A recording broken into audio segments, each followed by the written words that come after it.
How's everyone doing today? This is Chopping It Up Hardcore with Hal Capone, discussion number 75. Today, my special guest is Justin Pearson from the amazing, iconic, legendary, power violence, synth destructor band, The Locust.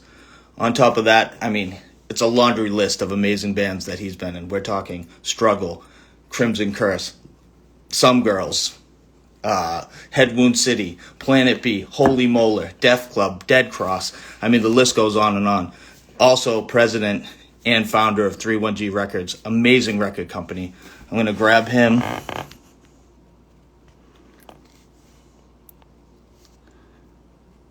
Now.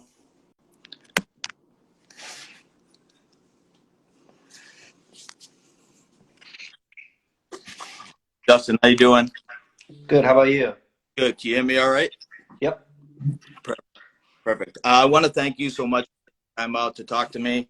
I appreciate it. Some days are rough, families and stuff like that. Hard to get time to get away and talk. So I appreciate it. No problem. Yeah, it's not rough for me, so it works out great. All right. Usually when I start off, I usually ask, what first got you into music? Like, what was the thing to preteen, and what was the music that got you into the hard scene? Sorry, it was cutting out a little bit. Like, what? Can you repeat that one more time? Yeah, I was asking, what were you first into as a preteen for music, and then what got you into hardcore afterwards?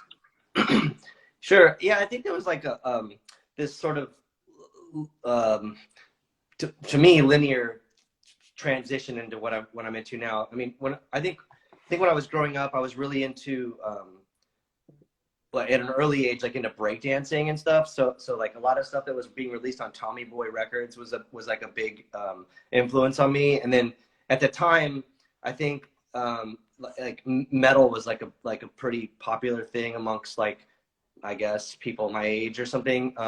So we're talking like early 80s, and so there was like this mix of sort of heavy metal and hip hop or rap that I was into. And I think it was really the main thing that kind of pushed me even further was, well, there was like obvious stuff like when the movie Ferris Bueller's Day Off came out. That was like a big thing that resonated with me because of the soundtrack had Sigue Sigue Sputnik and Yellow. Those are two bands that I think now translate into like what I'm doing musically a lot. It made a lot of sense. So there was like stuff like that, but I think mainly it was like skateboarding culture and discovering the Thrasher skate rock comps, specifically Volume 2, which had I think it had Septic Death and The Accused. It had some pretty gnarly stuff on it, and that was really what pushed me into the world of hardcore and to getting into like more, I guess, more absurd music, or more brutal music, I guess, however you want to put it. So that was, I think a lot of it is attributed to the skate rock compilations. I think at the time too, I was already like kind of discovering all the sort of staples: Sex Pistols, Suicidal Tendencies, Misfits, Cramps. But it was really like kind of getting the Thrasher comps, which pushed it even further. Yeah, it's funny that you mentioned that, because not a lot of people talk about The Accused. Seattle band, if I'm not mistaken. I love The Accused. I saw them in Boston a long time ago, and I feel like they don't talk about enough. Yeah, those Martha Splatterhead's Wildest Revenge and what was the other one? Something about like Maddest Stories Told. Yeah, but also More Fun Than Open Casket Funeral. Like, those records were really important to me as a kid, and even now I think they hold up. They're awesome thrash records, and I think, oddly enough, I have like sort of, I think I kind of sing a little bit like the singer, the original singer of the band. I feel like I sound like them sometimes, and it comes up occasionally, especially like in Dead Cross when we're recording. I think at one point our singer was supposed to sing in The Accused, so it's weird because that kind of comes up in conversation a lot as a reference point as far as our music. But yeah, that band was awesome. I think they were probably one of the better thrash bands of that time. Yeah, definitely. Now, can you tell me what hip hop acts we actually liked back then. Tommy Boy, was it like De La Soul and Souls of Mischief? I know they weren't on Tommy Boy, but like it's that kind of hip hop stuff.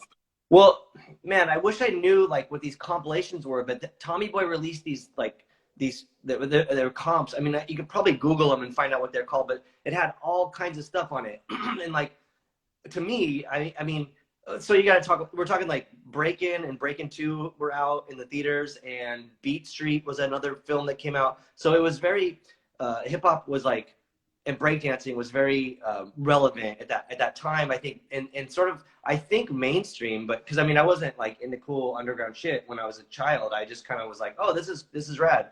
But like I remember getting these Tommy Boy compilations and just being blown away by the music on it. And I again I should go back and I mean I can't even figure out what they were. I mean they were just these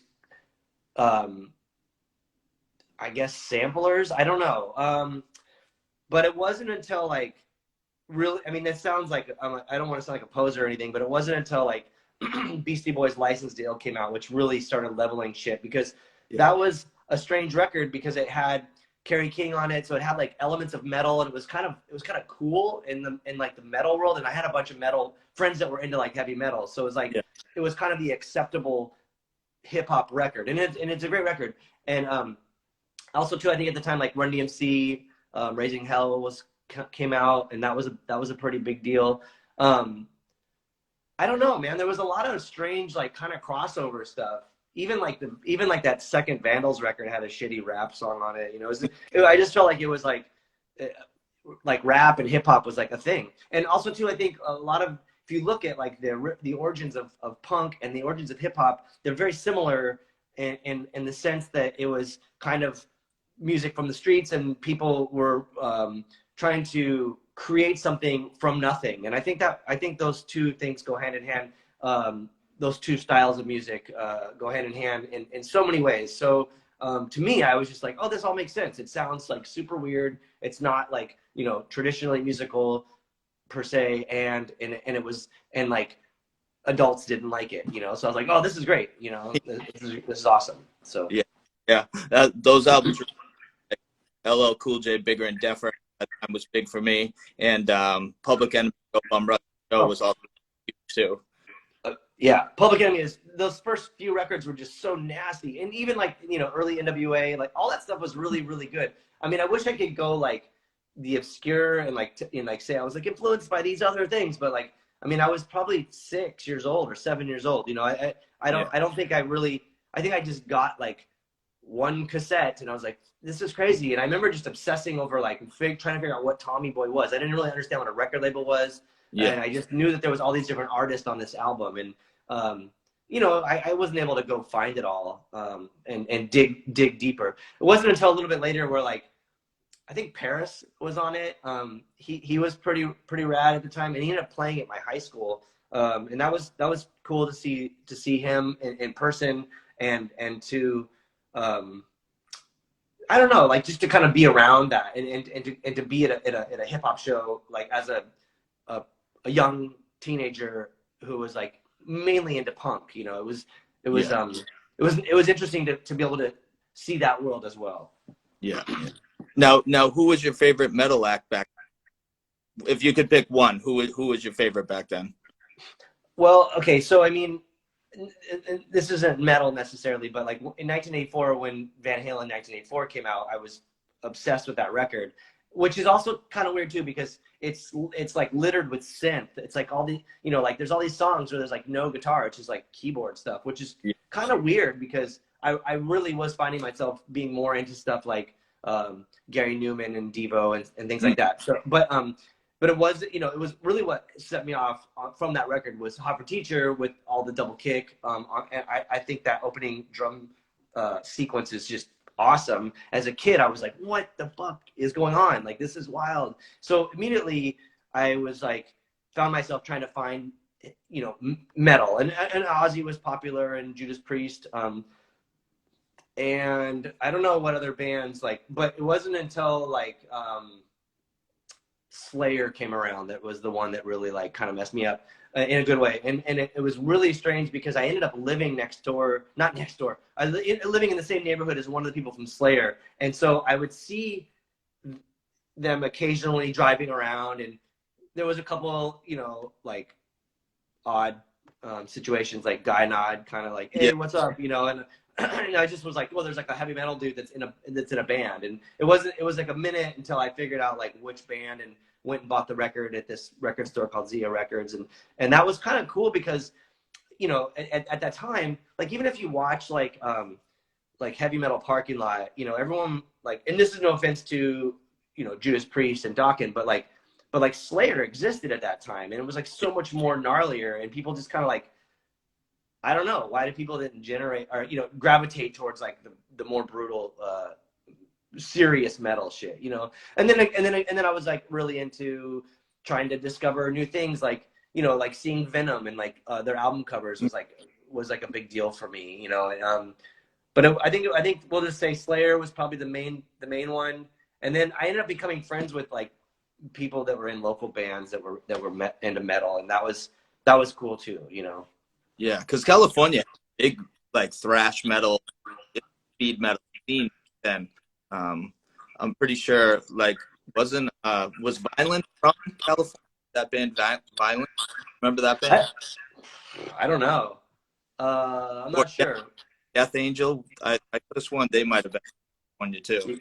Yeah. So I mean, I was really my main, like in the metal world, my main thing was Carcass. Once I discovered them, I was all about it, and I really wanted Struggle to sound like Carcass so bad, and I don't think everybody was up for it, but that was the main thing, and Napalm Death and stuff. But I mean, again, like I was really into like kind of crossover stuff, like even The Accused, like that could be looked at as like a metal band, but it was more like thrash, you know, like the first DRI record was really influential to me. So, I mean, I would say that I liked metal, and probably metal people will just call me a poser, but I really was more into punk and hardcore. But the crossover like stuff was really a big deal for me. And also too, like playing in my first band and like becoming friends with everybody in Unbroken who sounded like Slayer or Entombed or something, you know, that was a pretty big deal. You know, I always thought Unbroken was like way cooler than Struggle because they sounded like super metal, you know. To me, I don't know. And then I remember like getting into like stuff like Downcast, and my metal friends were like, this is weird. It's like metal but with no solos. And I was like, exactly, that's fucking cool. And they just didn't get it, you know. They kind of thought it was okay, but like they didn't fully get it because it wasn't, you know, it wasn't like metal. And I guess that's one of my gripes with metal is like they're always like, they're typically purist, and I'm that's fine, I guess, but it just gets kind of boring after a while when you're not open to new things. Yeah. So Struggle was your band you were ever in, right? Yeah, I was 15 when we started, and I think I was 17 when we stopped. So and how did you get you know, the Undertow Struggle? How did that happen? Just like we were all in high school and friends, you know, and it was kind of, I think it started with it was me and at the time my one of my best friends, Jose Palafox. He was a drummer and I was a bass player, and he started going to my high school, and we were like friends with this guy Dylan, who became the singer, and he was kind of trying to play guitar. And so I don't know how it happened, but we ended up finding another person to play guitar who was actually a lot better. No offense to Dylan at the time, but he, you know, like we didn't really know what we were doing. I wasn't even a good bass player. It was kind of just like, just shitty, you know, riffs. So we all needed like someone to kind of like formulate the majority of the songs, and then kind of went from there. But it was, you know, none of us knew, from what I could tell, none of us knew what we were doing. And then looking back at it, it was like, well, I mean, we kind of did okay for like 15 and 16 years old, like, and no, you know, no training at all. Like I never had any lessons and stuff. I mean, I had like 2 lessons, and I remember this teacher was like, you told me that I couldn't play with a pick, and I was like, I want to play really fast, you know. And then after he told me I couldn't play with a pick, I just never went back. I was like, this is kind of weird. Because all my, you know, all the bands that I looked up to and liked, they all, you know, all the bass players for the most part played with a pick. So So I never went. But yeah, I don't know. We did okay, I think, for youngsters, for like, for teenagers. Like, it was pretty weird. We toured and put out records, and we were like still in high school. Yeah, I love the at both that album. That like see that split. That split came out before it came out, but it was a struggle, and that's why I always remember that. And it was me. Um, I also want to ask about struggle was kind of a political thing. How did the political theme kind of bring into swing? Because it wasn't far after the Swing Kids came together. Yeah, I think we were all pretty political from the start. So at the time when Struggle started, was this might date myself a little bit, but it was like when the band was starting, it was like the first Iraq war was going on, and there's also the Rodney King riots happening. So there was a lot of social unrest as far as like yeah, world politics, but also like more locally as well. And also too, in San Diego, we live really close to the border of Mexico, and at the time, there's this this radio host. I don't know what he does now, named Roger Hedgecock, who would like organize all these like white power themed events, like light up the border, and like try to like these tactics to try to scare people coming across the border illegally. And so there was a huge. Also, too, we had the skinhead problem with white anti-resistance due to Tom Metzger and Fallbrook being really close to San Diego. So there was this influx of neo-Nazis in the punk scene.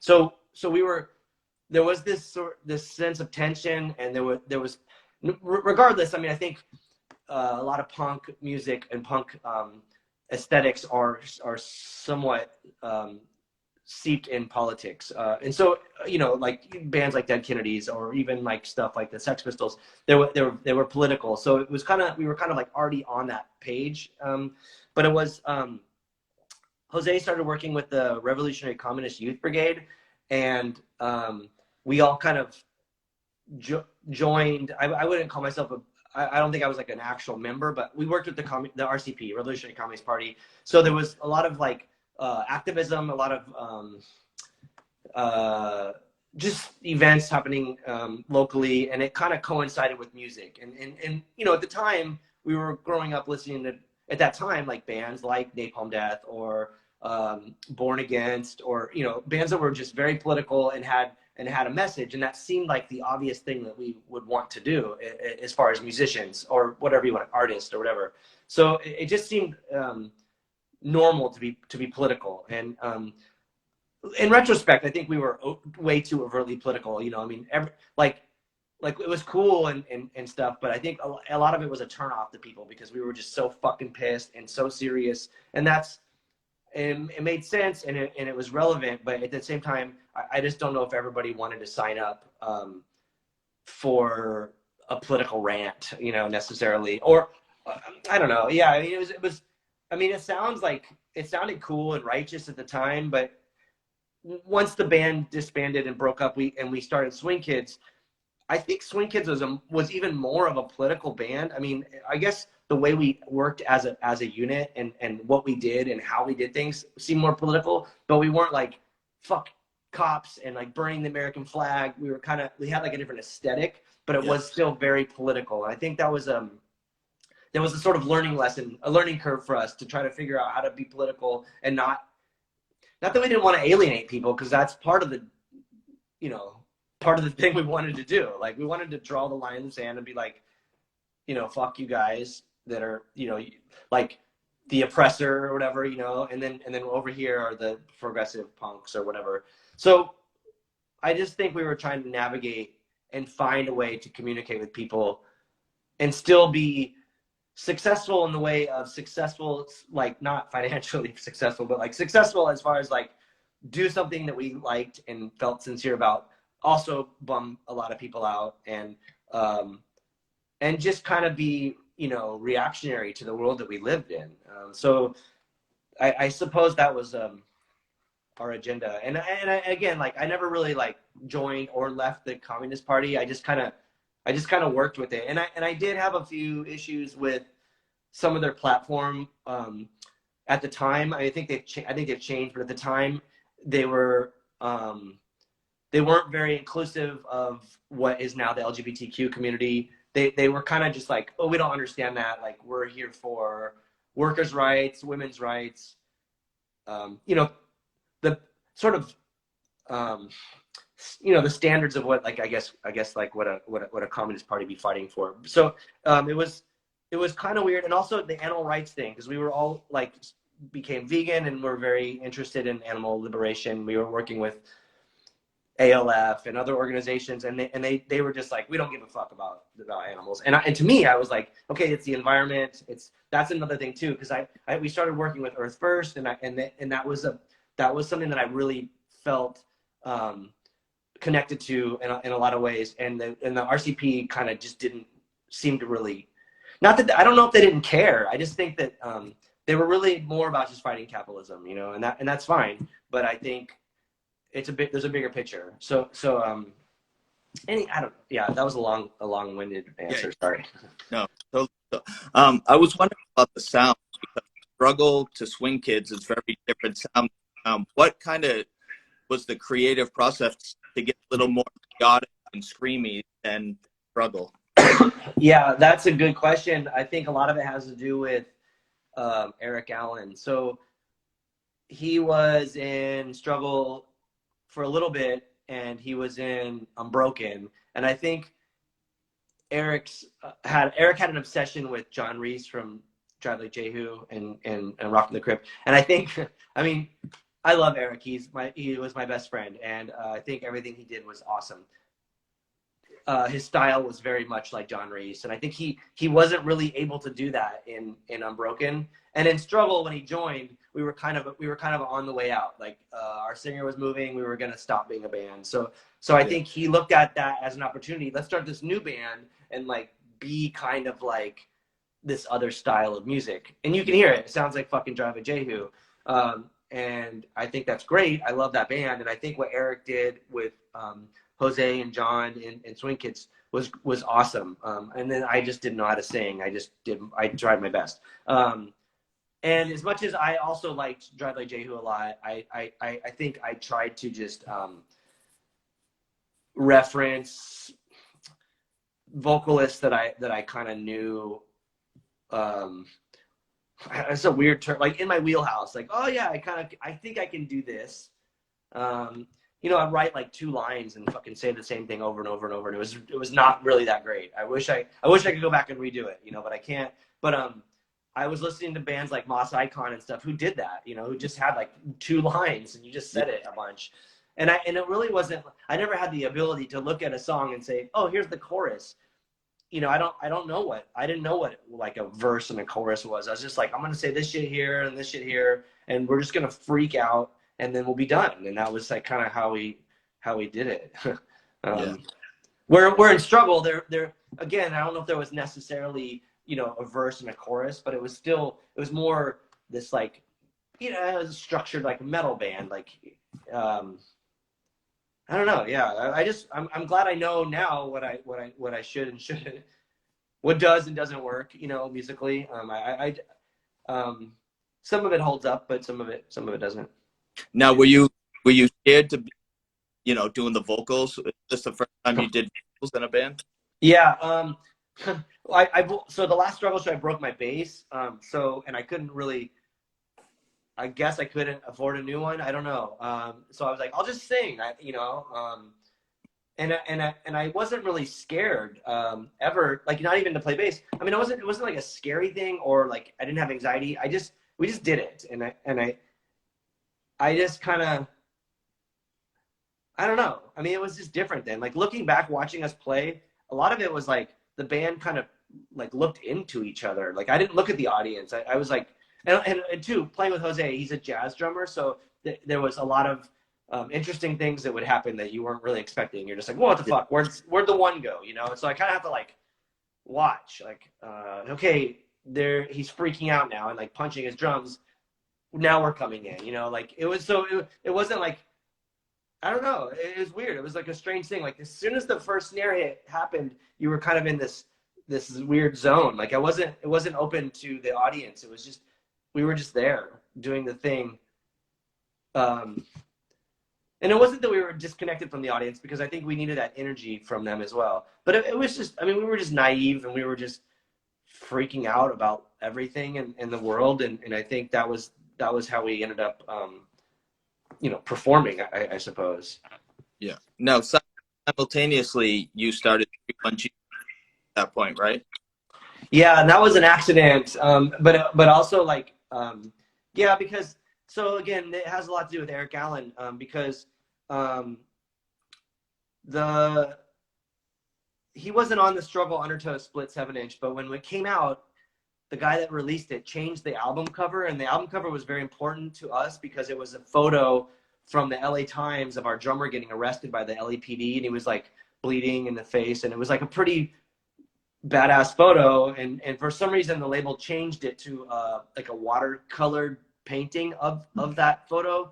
It made no sense. And then the labels were changed, and then there was like just tons of pressings, and we were like, wait a minute, like you didn't even like have to pay for the recordings, like this is weird, And so at the same time, we had just released the Swing Kid 7-inch, and the label that released it, they also kind of changed the packaging a little bit, made T-shirts without our consent, and then the label folded. And so Eric said, you should start your own label and reissue the Swing Kid 7-inch. And then I also have it was like the last two, well, I guess there was two more after that. Anyhow, it was like these two Unbroken songs. You should release this Unbroken 7-inch. Yeah. So I took it. I mean, that's a good starting point, releasing an Unbroken and a Swing Kid 7-inch. So I was like, okay, I'm going to start a label and do this. And I had it set up to where basically we were using United Pressing at the time. That was like probably the cheapest vinyl manufacturer. And we had friends that worked at Kinko's. And so we just stole all the covers and we made everything by hand.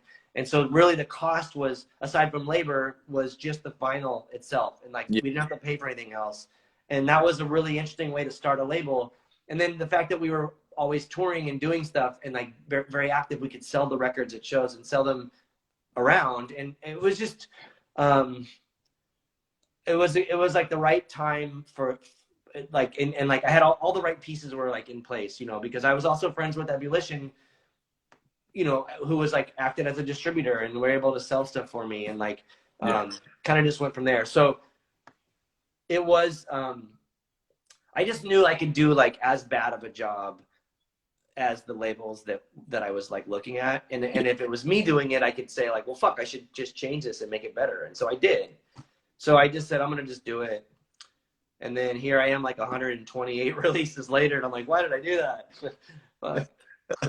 Did you ever think it would go this far though? When you first, I didn't think anything would go this far. I didn't. When I was 19 and I started 3-1G, I never thought past 24. I don't know. I just was like, my perception of life was very skewed in the sense that like I didn't think what I'm gonna be like in my 30s and my 40s, and will I be doing this, and I didn't think about anything. I didn't think about finances. I didn't think about success. I didn't think about anything. I just thought, this is what we have to do right now, and we're just gonna do this. And that was kind of what happened. Yeah. Now, speaking of 3-1G, I just wanna you've released some of my favorite stuff that is very special to me. I still have Chinese cards. I still have this amazing release that's one of my favorites of all time. And I don't have the cover, but I have March on Electric Children, Blood Brothers. And those three albums are so special to me. And it's just a testament to you for putting out so many good releases in such a long period of time. And I salute you on the record, because it's been really special to me. Definitely. Thanks. It's very special to me too, because a lot of it, like, and this is no offense to other record labels, but for me, it was kind of like, these are my friends, and a lot of it had to do, like, I think with those three releases specifically was with bands that the Locust got to tour with, and that was a thing where we became like the camaraderie of the bands together, and it was a communal experience, and so it was nice to be able to have them be part of that entity, you know, and have them be part of like a community. I think it was really, really important. I was modeling the label off of other labels. Some of them like Alternative Tentacles or Discord, where there was like a bit of incestuousness, but it had a vibe, you know, and it might not make sense from this band to this band together, but like to me, it all made sense. You know, Yeah. there was like a linear link between each artist, and also too, I think 3-1G being from San Diego had a skewed perception of things because, again, like a good example would be like like you can, like for me, I can conceive Cattle Decapitation and Quintron playing the same show, but Yeah. in the real world, like people be like, what the fuck is this, to one of the two bands probably, you know, but to me it's like, oh yeah, these are my favorite bands, and I like them together. Yeah, I agree. Those shows happened a lot. Like back in the day in New England, you would see like Locust and Adam Package playing.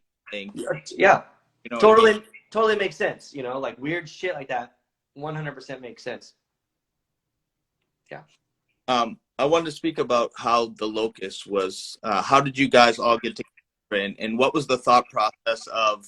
You know, I know the uniforms weren't a thing right in the beginning.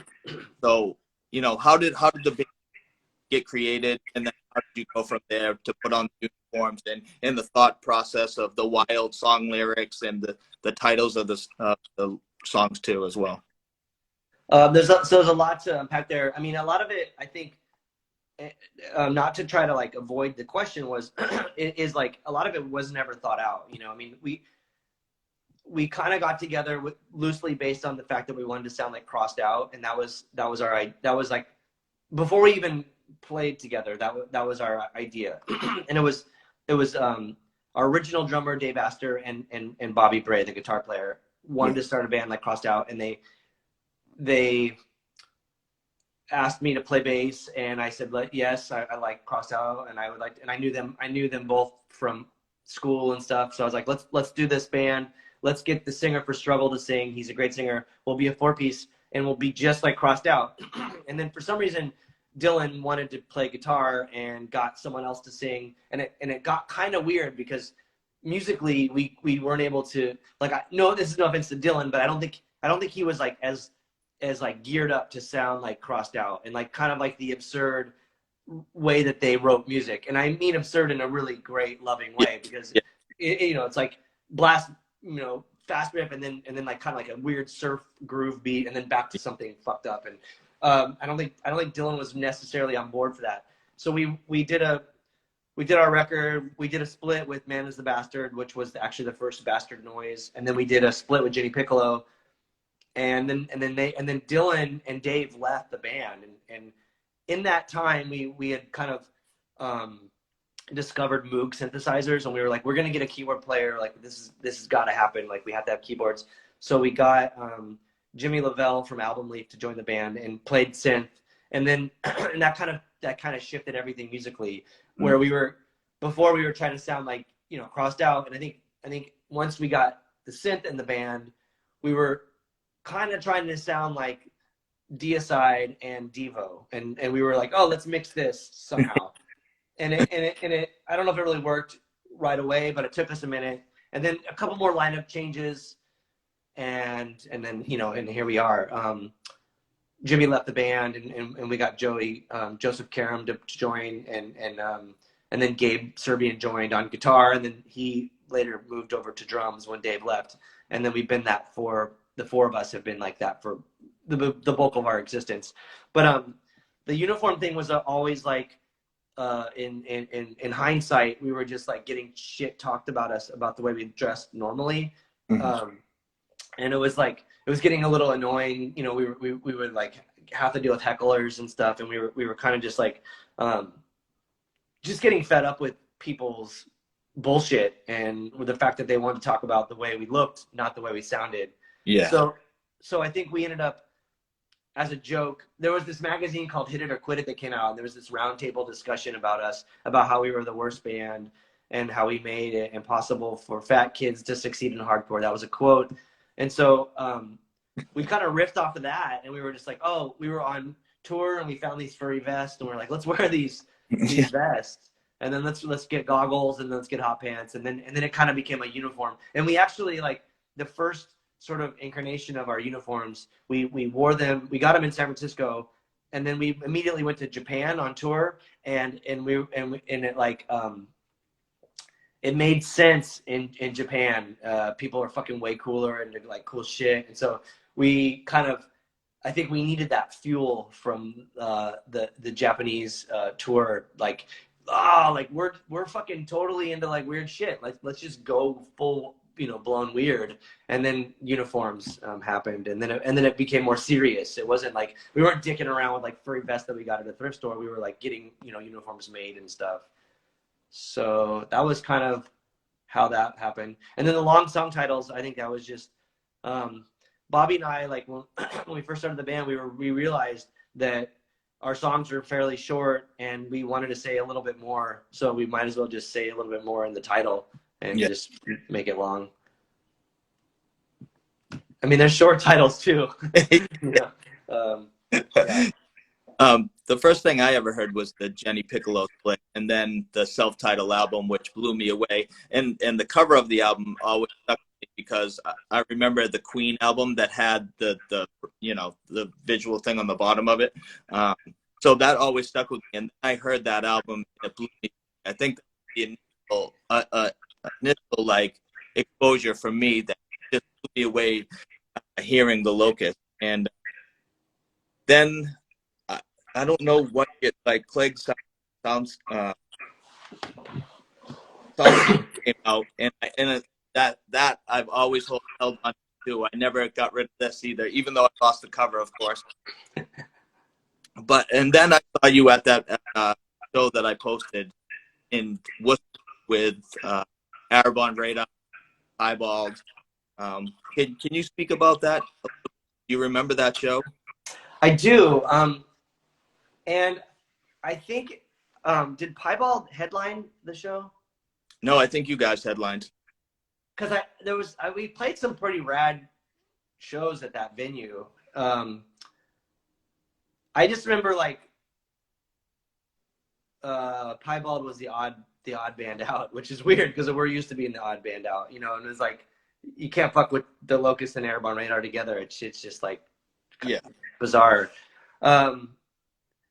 I don't know. I mean, I think it was fine. I think there was like a weird, it's a weird time for us. There was like a little bit of pushback from like regular hardcore people. And I think people that were there to see Piebald were probably just like, fuck this shit. And, I don't know. Yeah, it was a fine show. I mean, it wasn't like one of the ones where we got beat up or anything, or like nothing crazy happened. I think we played and, a portion of the audience hated us and a portion liked us, and we went and did it. We just went on with our lives, Yeah. Now, was Gabe playing drums at that show? That was 2001. I don't know if we were a 5-piece or a 4-piece at that point. I think we were a 4-piece and he was playing drums, but I could be wrong. Dave, our previous drummer, left right as we were releasing Flight of the Wounded Locust. Yeah. So that was before Plague Soundscapes. So if Plague Soundscapes was out, we were definitely just the 4 of us. Yeah. I remember somebody had mentioned in the sense that it was hot as fuck. And I remember that as well because it was so hot. And he mentioned that the drummer of the Locust threw up on the side of his drums. Yeah, that was Gabe. Yeah.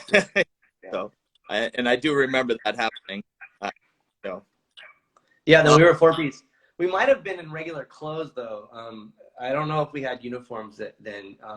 But regardless, yeah, if there was barfing, it was with Gabe. Yeah, no, you guys were in uniform at that show. I also wanted to ask about the Tin Can Full of Dreams fest that happened. Pete Zetlin, who was in the band Sinaloa, who used to do amazing fest. That was his year 1 fest. Do you remember that? I know Jenny Piccolo there with you as well. Yeah. 400 years. The things I remember were Frodis played and they were fucking awesome. Like they were they were so good.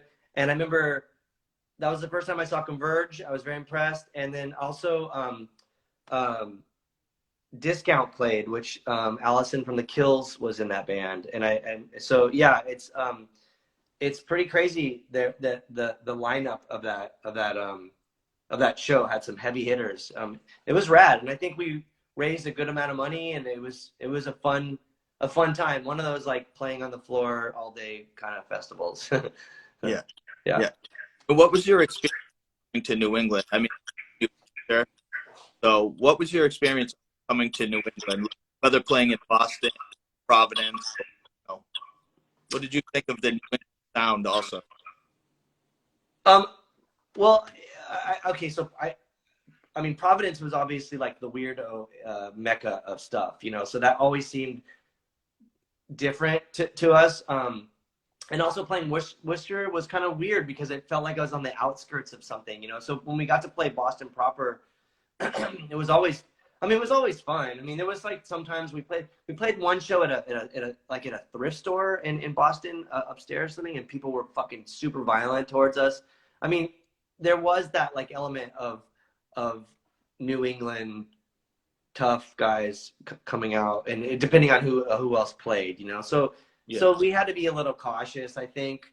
But I mean, I liked it. I like you know, I like that area of the continent, you know, like it was always cool. And like we had a lot of friends from there and a lot of people that we really respected and were glad to see or share the stage with or whatever, hang out with, you know. Those were always really cool. Yeah, yeah. I also wanted to ask you about the tour with Jenny Piccolo and Reversal Man.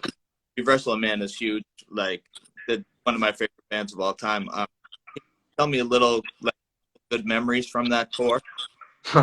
Yeah, I mean, I like obviously we toured with Jenny Piccolo out there, but it was really nice to meet up with Reversal Man. They were so awesome, and it was one of those things where we connected with them in every way. It felt really, really comfortable. And it was cool to have like that friendship with another band that we felt was from the other side of the continent. You know, it was like it was great. It made sense to everybody. We all clicked, and it was just really fun. My only gripe was that there were like a bunch of straight edge gang affiliates that were like showing up at the shows. Yeah. And they were like really fucking with us, and it was it got pretty bad, you know, like they would trash our van or like try to fight us, and that was kind of a bummer. I forgot what they were called. But I remember the drummer for Reversal Man had to like go out and like level with them for us, you know, because they listened to him and were like, what the fuck? Like, why is he okay and we're not? You know, like we're all like the same. But yeah, it was fuck, I can't remember what they're called. Who cares? I mean, whatever. Yeah. Yeah, just some like straight edge gang was always around trying to fight us. But who else? I think maybe Combat Wound and Veteran was on that. I don't know. It was always like a lot of fun with those guys. Reversal Man was so cool. So. Yeah. And also I wanted to ask about the Airborne Radar Lightning. How was that? What were the memories for you on that? That's an amazing tour, right? The Hoops tour was great. So it was the three bands, Locust, Lightning Bolt, Airborne Radar, and then we picked two regionals depending on where we were. So it was like every night 5 bands of like awesome shit, you know. And it was crazy to play those shows because it was you were so psyched to see all of the other bands. Yeah. And it wasn't like competition, but it made you feel like we can't fuck around. We got to like really deliver, like because everyone else is delivering. Not that we have to be better, but we have to be like fucking good. Like we have to be as good as everybody else. So it was cool. I think it was really, really good for us to experience that. And like, man, there was so much fun shit on that tour. I do remember Lightning Bolt trying to cover everybody's songs and like fucking with everybody. And we were pretty psyched that they couldn't cover any of our music, but they would fuck with Airborne Radar all the time, like play Airborne Radar songs. But yeah, they never figured it out. We were gonna try to do a Lightning Bolt song, and I don't know what happened. We were gonna do 13 Monsters, or I think that's what it's called. But then the night that we were gonna do it, something happened. But yeah, I don't know. It was a good tour. It was a lot of fun, and it changed touring for us because after that tour, we were like, if we were on tour with someone that just wasn't that great, we were just like, this fucking sucks. Like, we got to be around this band every night. Like, I only want to be around shit that's like the most righteous stuff ever, you know? And so we kind of shifted into like who we would end up touring with, you know, and made it really important that the bands that we went out with were up to a certain caliber that we wanted to experience, you know. That was really, really a big deal. Yeah, definitely. Now, where did the Crimson Curse come in? Like, because that came while the Locust was going on, correct? Yeah, Crimson Curse was like in the middle of a bunch of stuff, like early Locust, kind of crossover, maybe Swing Kids. I don't know. Very short-lived band. And it just so happened that everybody lived in the same house, and that was kind of like why we ended up being the band. There was a band called Guyver One, and they didn't really get along with everybody, everybody didn't get along, so they broke up. And it was kind of the drummer and the guitar player that were the heavy hitters in that band. And they wanted to start a new band, and Chris Sprague was the other guitar player. And I was like, dude, I want in on this because those guys, like all of you three together, are fucking awesome. Yeah. And so so we started that band, and that was still I mean I was still like on the path of not knowing what the fuck I was doing as a singer. So I do cringe at that stuff, but yeah, we wanted to sound like garagey and kind of surfy, and I wish we sounded more garagey and surfy than we did, but yeah, I don't know. It was.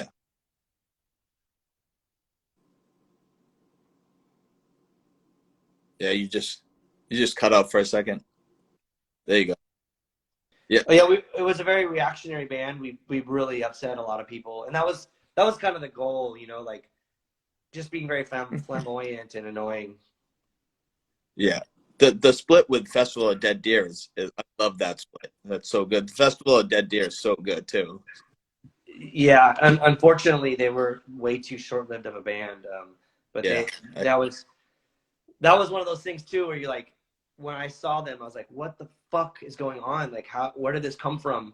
And then before I knew it, they were done. You know, I mean, they were like all junkies and shit. So it was kind of, it wasn't going to go very far. But we were like really, really psyched on it. And I mean, obviously, Mike Crane and I went on to doing Retox and now Dead Cross. But the drummer Chris Hathwell and I were really close, and he lived with us.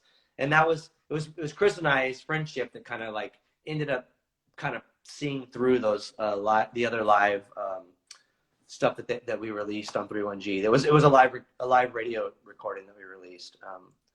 So yeah. I also wanted to ask about Holy Molar and how that was created. That was just like a joke band from the start. We wanted to do like dumb shit that we couldn't do in the Locust, which says a lot. And like we really liked Maximilian as a drummer because he was an Antioch Arrow and Get Hustle, and we just wanted to do something with Maximilian mainly, and so that band happened, and then the band didn't happen, which is totally fine. I think we weren't very serious, and so to me, I can see that, you know, we barely fucking were able to function. So yeah, it was a weird band. Yeah, but I read somewhere that you guys aren't officially broken up though. Would there ever be a Holy Molar reunion at any? No. No, I don't think so. No. All right. And the next, I always have to ask about Some Girl. I love Some Girl. How was that created? And Wes Isold, I knew Wes way back in the day when his first band, Havier, was playing. I think that band was from Maine. And it was like a pretty heavy hardcore band, you know, similar to American Nightmare, a little more heavier. Can you just talk about how it was created and how you met Wes? And Yeah, it's funny. The band was initially, well, okay, so Rob Moran and Sal Gallegos, the drummer and the guitar player, recorded a demo, and Rob was like, "Hey, I have this new band. We want you to I think he was like, we want you to release it on 31G, and it sounds like Swing Kids, and he gave it to me, and it was the demo that I think that the band released, and Sal might have played bass on it as well. And there was no vocals when I heard it, and I was like, I don't know, man, like this band isn't that great. I mean, it was like weird. I was like, I don't know, I'm not that into it. Like it just kind of, I was into like, I was moving on to like weird shit, you know, and I was like, I don't want to do like something that sounds like, I think they shouldn't have said it sounded like Swing Kids, and I probably would have liked it, you know, but I was like, so I was like, I don't know, dude. And then they put the 7-inch out, and Rob gave me a copy, and I was like, oh, this shit's ripping. That the singer's like fucking got a great voice, and it was like, it was rad. The first 7-inch was great. I was like, this band's super killer, you know. And I told Rob, I was like, wow, this is awesome. They had played a show in I think in San Diego with a different bass player, and I think it was like Converge and American Nightmare or something were on tour, and somehow Some Girls played the demo, which probably lasted like 4 minutes or something. And so at some point Rob like kind of circled back and was like, hey, we want to play some shows, and we were just going to have like different bass players play, you know, all the time, or like in the band or whatever, each show. And you want to play a show where we have this show coming up, or 2 shows. They had a San Diego and a chain in Anaheim, and it was like 2 shows with Converge or something. And I was like, yeah, I want to play that record's rad. And so I learned the songs, and then we played the 2 shows, and then Rob was like, hey, we want to just be a band, and we want you to play bass. And I was like, well, shit, okay, that was cool. And so we immediately started working on the second 7-inch. And at the time I was like, oh, I think we should get a second guitar player to make it like weirder, because it was, and I think I probably ruined it by suggesting this, but I said we should get Christopher Sprague, who was in the Crimson Curse. And I think because I was just trying to avoid like hardcore, I think, like typical hardcore, you know. And now it's like, well, we had a formula. Anyhow, the band got weird, but I was always trying to like fuck it up and bring in another guitar player that was like on the level of playing like strange shit and like doing weird chords and kind of making things a little bit more jacked up in an artistic way. So yeah, I don't know. I joined the band, and that was cool. And then we were very short lived. We disbanded, and then that was that. I don't know. It was cool. It was fun while it lasted. We had a problem keeping the lineup the same. Everybody kept moving and stuff like that, or whatever. And it is what it is. So yeah, it was. I really enjoyed being in that band, and I enjoyed most of the stuff that I got to play. I mean, I think that Heaven's Pregnant Teens is probably the best thing that the band did. I'm not too fond on the 2 EPs that I was on. But yeah, it was a cool band to be in at the time, for sure. Yeah. Now you said you didn't really want to be in like hardcore, but I feel like now Def Club is kind of a hardcore, like different sounding, a lot more heavy. Like it has that heaviness, grind that to. Did you want to go back to that? Again, I think like it's one of those things that wasn't really thought out. I wasn't like, I'm gonna do this. It just kind of happened. Def Club was a weird thing because we started. Well, the point of Def Club initially was to kind of put a band together that was supposed to be this project that I did with Nick Zinner called More Pain, which is basically just a lot like Crossed Out, I guess. It's just very like we had 3 songs, I think, in a minute and a half. You know, it was like just grind, whatever. So Nick wanted to put the band together, and then at one point I was like, this seems like a lot of work. You know, we only have a minute and a half worth of music. Maybe we shouldn't try to play live and kind of like not. And he was busy with a bunch of stuff, and so was I. So the More Pain thing kind of just went to the side. But at that time, I had kind of started trying to put a band together, which was Brian, the guitar player, and Scott, the drummer, got together. And so they just went ahead and started jamming and writing. And they're like, well, we have this band that we're starting regardless. You want to just do this? And I was like, and at the time Retox had broke up. I was like, yeah, that's cool. I'd like to sing in a band with you guys. And it was pretty, you know, it was very straightforward, musically speaking. Like the Def Club first EP is like just, it seems like, I jokingly called it like, Thinking Man's, wait, no, Caveman, Highbrow Caveman or something like that. You know, like kind of like this like sort of Neanderthal, but like not full Neanderthal. Anyhow, it wasn't until we had a lineup change where we got another guitar player, Tommy, who's on the new LP, that just brought shit into like this next level of like just weirdness. Because Brian and Tommy, the guitar players, are really into pedals, and shit just sounded like wild, and that's cool. So it's taking on a life of its own, where like I'm really into the effects and the strange sounds, but I also keep trying to reel them in and be like, more D beats. Like, can we just be like a crust band? I want to sound like a crust band. You know, like let's just go. Well, I don't know, but you know, again, like being born out of something like that. Like, my goal is to like have like a futuristic crust band, like D beat from the future. What would that sound like from like 30, 30, you know, what would that sound like? And it, you know, like lasers and shit. I don't know. So that was, I think that's like like that's the direction that I keep trying to push. So it does sound typical, hardcore in a sense, but then if you listen to a lot of the instrumentation is just bizarre sounds. Yeah, I don't know. I like it though. It's fun. It's a rad band to be in. Yeah, I love it. Definitely. I don't know where you find all the time to, like, your creative process is so amazing that I mean, you're in one band, nothing always like anything. Hustle is amazing with like voice acting and like regular acting and running a label. Where do you find the energy, you know, the go to do all these things? Well, I think I have like a pretty jacked up work ethic, and I'm a workaholic, so I'm constantly trying to do stuff.